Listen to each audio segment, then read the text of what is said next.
ஐந்தாம் தமிழர் சங்க நேயர்கள் அனைவருக்கும் வணக்கம். ஆகையால் குடும்பத்திற்கு பாரம் தராமல் தன் படிப்பை நிறுத்திக் கொண்டு விவசாயத்தை தன் கையில் எடுத்தார். தன் குடும்பத்திற்கு உறுதியாக இருந்த அவர் விவசாயத்தில் ஈடுபட்டிருந்த போது கடந்த ஜூலை 27ஆம் தேதி அன்று தமிழ் குடிகள் ஒன்றிணையும் விழா சிறப்பாக நடைபெற்றது. அந்த விழாவில் ஏராளமான தமிழர்கள் கலந்து கொண்டார்கள். முனைவர் திரு பாண்டியன் ஐயாவின் வாழ்க்கை வரலாறை பற்றி ஒரு ஏவி வெளியிட்டிருந்தோம். அதை பார்த்த பல மக்கள் கைத்தட்டலுடனும் உற்சாகத்துடனும் பார்த்தார்கள். இப்போ அந்த ஏவியை நாங்க வெளியிடுறோம். அனைவரும் இந்த விழியத்தை கடைசி வரை பாருங்கள். தமிழ்நாட்டில் 2003 அப்பாவி தமிழர்களும் ஈழ ஆதரவாளர்களும் காரணமே இன்றி பொட்டா சட்டத்தின் கீழ் கைது செய்யப்பட்டு கொடுமைகளை அனுபவித்த காலம் அது. அது மட்டும் இன்றி ஜெயலலிதா என்னும் கன்னட பிராமண பெண் அமைச்சர்கள் என்றும் பாராமல் தன் காலில் விழ வைத்த கொடுமைகளை பார்த்து உலகெங்கும் இருந்த தமிழர்களின் ரத்தம் கொதித்தது. இதனை கண்டு வெகுண்டெழுந்து பெங்களூருவில் தான் நினைத்திருந்தால் ஆடம்பர வாழ்க்கையும் வெளிநாடுகள் செல்ல வாய்ப்பிருந்தும் அத்தனையும் உதறி தள்ளிவிட்டு சென்னையை நோக்கி புறப்பட்டார் ஒரு மானத் தமிழர். முனைவர் ஆய்வறிஞர் திரு பாண்டியன் பார்கவகுல மலைய மன்னர் உடையார் ஐயா அவர்கள் 1956ஆம் வருடம் ஜூலை 25ஆம் நாள் தற்போதைய கள்ளக்குறிச்சி மாவட்டத்தில் உள்ள குன்னியூர் கிராமத்தில் வேலாயுதம் உடையார் மற்றும் பவுனாமாள் உடையார் ஆகியோருக்கு 4வது மகனாய் பிறந்தார். பாண்டியன் ஐயாவுடன் பிறந்தோர் 4 சகோதரர்கள் மற்றும் ஒரு மூத்த சகோதரி. தந்தை குன்னியூர் கிராமத்திற்கு மணியக்காரர் என்பதால் ஊரில் நல்ல வசதி படைத்த குடும்பமாகவே வாழ்ந்தனர். திரு பாண்டியன் ஐயா அவர்கள் தன்னுடைய துவக்க பள்ளியை Cuddalore saint Mary's convent kinder கார்டனில் துவங்குகிறார். எடுத்த உடனேயே டபுள் ப்ரமோஷன் பெற்று 1ஆம் வகுப்பில் சேர்கிறார். பின்னர் ஒரு வருடத்தில் குடும்ப சூழ்நிலை காரணமாக அந்தியூர் மற்றும் உதயமாம்பட்டு பள்ளிகளில் படிக்கும் சூழ்நிலை ஏற்படுகின்றது. பின்னர் தன் அண்ணனின் அறிவுறுத்தலின் பேரில் தியாகதுருவம் ஆரம்ப பள்ளியில் மீண்டும் 1ஆம் வகுப்பு சேர்கின்றார். தன்னுடைய 4ஆம் வகுப்பில் இருந்து படிப்பில் நல்ல தேர்ச்சி பெற்று முதல் மாணவனாக வருகிறார். 5ஆம் வகுப்பில் தன்னுடைய சக நண்பர்கள் கன்னித்தீவு, சிந்துபாத் போன்ற கதைகளை பற்றி பேசிக் கொண்டிருக்கும் சமயத்தில் திரு பாண்டியன் ஐயா அவர்கள் தன் அண்ணன் வாங்கும் தினமணி பத்திரிகையில் வரும் அப்பல்லோ ராக்கெட்டுகள் பற்றியும் விஞ்ஞான அறிவியல் செய்திகள் பற்றியும் நண்பர்களிடம் ஆர்வமாக பகிர்ந்து கொள்வார். 8ஆம் வகுப்பில் தினமணி ஆசிரியர் AN சிவராமன் எழுதிய அப்பல்லோ 11 புத்தகத்தை ஒரு வார்த்தை விடாமல் படித்து முடித்தார்.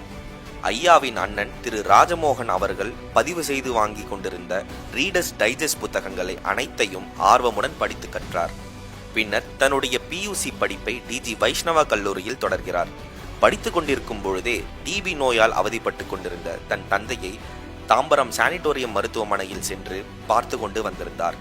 திரு பாண்டியன் ஐயாவின் அண்ணன்கள் இருவருக்கும் திருமணம் நடக்கவிருந்த நேரம் அது. தன் மகன்கள் இருவரின் திருமணத்தை முன்னின்று நடத்த ஆசைப்பட்ட அவரின் தந்தை தானே டிஸ்சார்ஜ் செய்து கொண்டு திரு பாண்டியன் ஐயாவுடன் சிரமப்பட்டு குன்னியூர் வந்து அடைந்தார். வந்த 2 நாட்களில் தந்தை மரணம் அடைய மறுபடியும் குன்னியூர் வந்து அடைவதற்குள் தந்தையின் உடலை கூட பார்க்க முடியாமல் போயிற்று. இந்த சோகத்திலும் திரு பாண்டியன் ஐயா அவர்கள் தன்னுடைய படிப்பில் கவனம் குறையாமல் அவருடைய PUCயில் இயற்பியல், கணிதம், வேதியியல் பாடங்களில் டிஸ்டிங்ஷன் எடுத்து தேர்ச்சி அடைந்தார். 1974 நெய்வேலியில் தீவிரமாக நிலக்கரி வெட்டி எடுக்கப்பட்டு கொண்டிருந்த நேரம் அது. அதன் பலன் கடுமையான வறட்சியால் கள்ளக்குறிச்சி மற்றும் அதனை சுற்றி இருந்த விவசாயிகள் சரியான விளைச்சல் இன்றி அவதிப்பட்டனர். திரு பாண்டியன் ஐயா அச்சமயம் சரியாக கல்லூரியில் சேர வேண்டிய நேரம் அது. தந்தையின் இழப்பு, 2 சகோதரர்களின் திருமணம், அதனுடன் கடுமையான வறட்சி காரணங்களால் கல்லூரி சேர்வதற்கு போதிய பணம் புரட்ட முடியவில்லை. ஆகையால் குடும்பத்திற்கு பாரம் தராமல் தன் படிப்பை நிறுத்தி கொண்டு விவசாயத்தை தன் கையில் எடுத்தார். தன் குடும்பத்திற்கு உறுதுணையாக இருந்த அவர் விவசாயத்தில் ஈடுபட்டிருந்த போது அங்கு மக்களிடையே இருந்த ஏற்ற தாழ்வுகளை கண்டு மனம் நொந்தார். இந்த நாட்களில் தன்னுடைய அறிவியல் பசிக்கு தீனியாக இயற்பியல், வேதியியல் புத்தகங்கள் பல வாங்கி தன் அறிவை மெருகேற்றிக் கொண்டே இருந்தார். அந்த 2 ஆண்டிற்கு பிறகு தன் தம்பி மீண்டும் விவசாயத்தை கவனிக்க தன்னுடைய கல்வியை மீண்டும் தொடங்கினார் அவர். சிதம்பரம் அண்ணாமலை பல்கலைக்கழகத்தில் தனது இளநிலை படிப்பையும் முதுநிலை படிப்பையும் முடிக்கிறார். முதுநிலை படிப்பில் இறுதி ஆண்டில் தனது பேராசிரியருடன் தியரி ஆஃப் ரிலேட்டிவிட்டி என்ற கருத்தில் சில வேறுபாடுகள் தோன்றியதாகவும் அதற்காக தன்னை தேர்வில் தேர்ச்சி பெறாதவாறும் இந்த பிராமண பேராசிரியர் அவர்களுக்கே உரிய இந்த குணத்தை காட்டியிருக்கிறார். ஆனால் பின்னர் அந்த மனிதர்தான் இந்த உலக மானுட வரலாற்றின் ஆன்மீக வரலாற்றையும் அறிவியல் கண்டுபிடிப்புகளின் உண்மையையும் தன் தனிப்பெரும் ஆய்வின் மூலம் நிறுவினார். அடுத்த 6 மாதம் கழித்து 1983ஆம் ஆண்டு இந்தியன் இன்ஸ்டிடியூட் ஆஃப் சயின்ஸில் PhD மாணவராக சேர்கிறார். அங்கு முதல் 3 ஆண்டுகள் ஸ்வதேசி சயின்ஸ் மூமெண்டில் தீவிரமாக செயல்படுகிறார். பலர் தொட்டு தோல்வியடைந்த ப்ராஜெக்டுகளில் ஒன்றான லிக்விட் ஃபேஸ் எபிடாக்சியல் குரோத் சிஸ்டத்தை வெற்றிகரமாக ஒரே மாதத்தில் முடிக்கிறார்.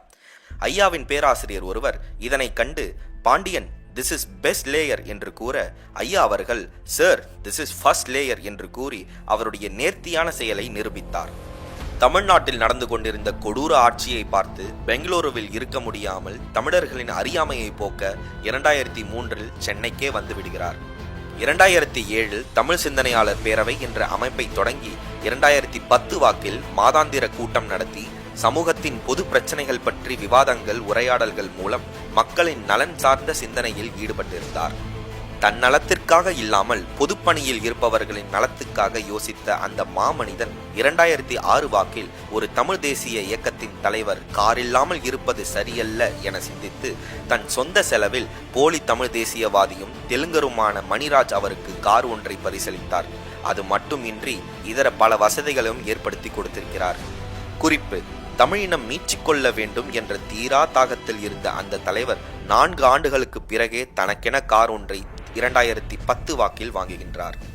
இன்னும் பல தமிழ் தேசிய இயக்கமாக சொல்லி செயல்பட்டு வந்த தமிழ்நாடு மார்க்சிஸ்ட் மாநில கட்சி, தமிழ் தேசிய பொது உடைமை கட்சி போன்றவற்றுக்கு நிறைய பண வசதிகள் செய்திருக்கின்றார்.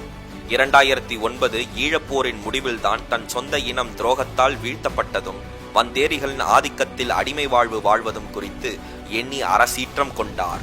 திராவிடத்தின் திருட்டுத்தனத்தை இந்த தமிழ் இனத்திற்கு திரையிட்டு காட்டி விழிப்படையச் செய்தார். ஈழம் அழிந்து கொண்டிருக்கும் போது கூட தனக்கு அதிகாரம் இருந்தும் தன் பதவிதான் முக்கியம் என்று ஈழம் பற்றிய மத்திய அரசின் கொள்கைதான் என் கொள்கையும் என்று சொன்னவன் தமிழினத்திற்கு தலைவனாக எப்படி இருக்க முடியும் என்று தன் திராவிட ஒழிப்பை தீவிரமாக எடுக்கிறார். ஆரியமும் திராவிடமும் ஒன்றுதான் என்ற இந்த பெரிய தந்திர சூழ்ச்சியையும் எடுத்துரைத்தார். இந்த அரசியல் பார்வை ஒரு பக்கம் இருக்கையில் 2008 வாக்கில் தமிழர்களின் உண்மை சமயமான ஆசிவகம் குறித்தான முதல் துவக்கம் பேராசிரியர் திரு க. நெடுஞ்செழியன் மற்றும் சித்தர் ஆதிசங்கரனார் அவர்களால் ஆசிவகத்தை பற்றி சொல்லப்பட்டதாவது, ஆசு கூட்டல் ஈவு கூட்டல் அகம் என்ற கருத்தை உள்வாங்கி தமிழர்களின் சமயத்தையும் அதன் வரலாற்றையும் திரு பாண்டியன் ஐயா அவர்கள் தேடுவதற்கான முதல் மூலமாக அமைந்தது. விநாயகர் ஒரு சமண கடவுள் என்ற சித்தர் ஆதிசங்கரனார் சொன்ன அந்த கணம் முதல் கடந்த 20,000 ஆண்டுகால மானுட வரலாற்றின் உண்மையை இந்த உலகம் அறிய போவதற்கான முதல் இடமாக அமைந்தது. தான் ஆசானாக கருதிய சித்தர் ஆதிசங்கரனாருடன் 1 வார காலம் சமண ஆய்வுக்கான பயணத்தில் தான் ஒரு பெரிய பரிசை பெற்று வந்திருக்கிறேன் என்று குழந்தையைப் போல் அந்த முகம் எண்ணி பேரானந்தம் அடைந்தது. அந்த சமண ஆய்வில் விழுப்புரம் அருகே உள்ள எண்ணாயிரம் என்ற இடத்தில் வெட்ட வெளியில் இருந்த கற்படுக்கைகளை பார்த்து இரவில் விண்ணாராய்ச்சி செய்யப்பட்டது என்ற செய்தியை அறிந்ததும் தீரா வியப்பில் ஆழ்ந்தார். அதற்கு பிறகுதான் இவ்வளவு பெரிய இந்த ஆசிவக வரலாறும் அதன் உண்மை தன்மையையும் துல்லியமாக மீட்டி எடுத்தார் அவர். அதுவரை கடவுள் இல்லை என்றும் சொல்லாதவர், கடவுள் இருப்பதன் மேல் நம்பிக்கையும் இல்லாத இருந்தவர் இவ்வளவு பெரிய ஆன்மீக வரலாற்றை அந்த கடவுளரின் ஆசையினாலே மீட்டு எடுத்திருக்க வேண்டும். இந்த ஆய்வில் அவர் மீட்டெடுத்த ஒவ்வொன்றும் ஒரு மிகப்பெரிய ஆச்சரியம். இதில் குறிப்பிடத்தக்கது 2012 கலியுகம் முடிந்து சத்தியுகம் பிறந்த உண்மை மற்றும் 2020 மீனயுகம் பிறந்த உண்மையை ஆய்வறிந்து கூறினார். ராமாயணம், மகாபாரதம் போன்ற எண்ணற்ற யூதர்களின் காவியங்களில் புதைந்திருந்த தமிழர்களின் வரலாற்றினை மீட்டெடுத்தும் நம் கடவுளர்கள் யாவும் குண்டலினி எழுப்பி மாபெரும் விஞ்ஞானிகளாக வாழ்ந்தனர் என்ற உண்மையை உறக்கச் சொன்னார். இந்த சத்தியுகத்தில் பல போலி தமிழ் தேசியவாதிகள் அவர்களாகவே தங்கள் முகத்திரைகள் கிழிந்து அம்பலப்பட்டனர்.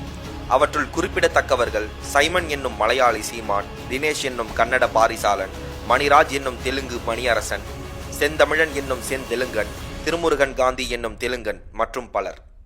20,000 ஆண்டுகளுக்கு முன் சிவபெருமான் உருவாக்கிய முதலாம் தமிழ்ச் சங்கம், 10,000 ஆண்டுகளுக்கு முன் முருகப்பெருமான் உருவாக்கிய 2ஆம் தமிழ்ச் சங்கம், 3800 ஆண்டுகளுக்கு முன் திருமால் உருவாக்கிய 3ஆம் தமிழ்ச் சங்கம் மற்றும் 1901ஆம் ஆண்டு திரு பாண்டித்துரை தேவரால் துவங்கப்பட்ட 4ஆம் தமிழ்ச் சங்கம்.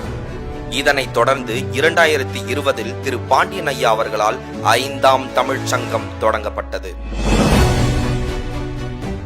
அரசியலில் யார் வேண்டுமானாலும் மக்களை ஆளலாம் என்றிருக்கும் அரசியல்வாதிகளுக்கிடையே மக்கள் பிரதிநிதிகளாக இருப்பவர்கள் உலக அரசியல், தமிழ்குடி ஒற்றுமை மற்றும் உண்மையான ஆன்மீகத்தில் தேர்ச்சி பெற்றிருக்க வேண்டும் என்பதால் யாருமே செய்திராத வகையில் அரசியல் பட்டய படிப்பினை அறிமுகப்படுத்தினார். சமரசமற்ற தமிழ் தேசியத்திற்காக 5ஆம் யுக கட்சியை தொடங்கி வெற்றி பாதையில் தமிழர்களை வழிநடத்தி கொண்டிருக்கிறார். அம்மாபெரும் மாமனிதரின் இத்தகைய அர்ப்பணிப்பிற்கு நாம் அனைவரும் வணக்கம் செய்வோம். தமிழ்குடி ஒற்றுமை காப்போம். வெற்றிவேல், வீரவேல். வந்தாயையா வந்தாயையா வாழ்வை மீண்டும் தந்தாயையா வந்தாயையா வந்தாயையா வாழ்வை மீண்டும் தந்தாயையா. சத்தியயுக அறிவு தந்த தமிழர்களின் கட்சி இது 5ஆம் யுக கட்சி. 5ஆம் தமிழர் சங்கம் மக்கள் நீங்கள் தரக்கூடிய நிதி உதவியால் தான் இயங்கிட்டு இருக்கு. உங்களால் முடிந்த அளவு நிதியுதவி தர விரும்புவோர் திரையில் காட்டப்பட்ட இந்த ஜிபே எண்ணுக்கு அல்லது இந்த அக்கௌண்ட் நம்பருக்கு நிதி உதவி அளிக்கலாம். நன்றி, வணக்கம்.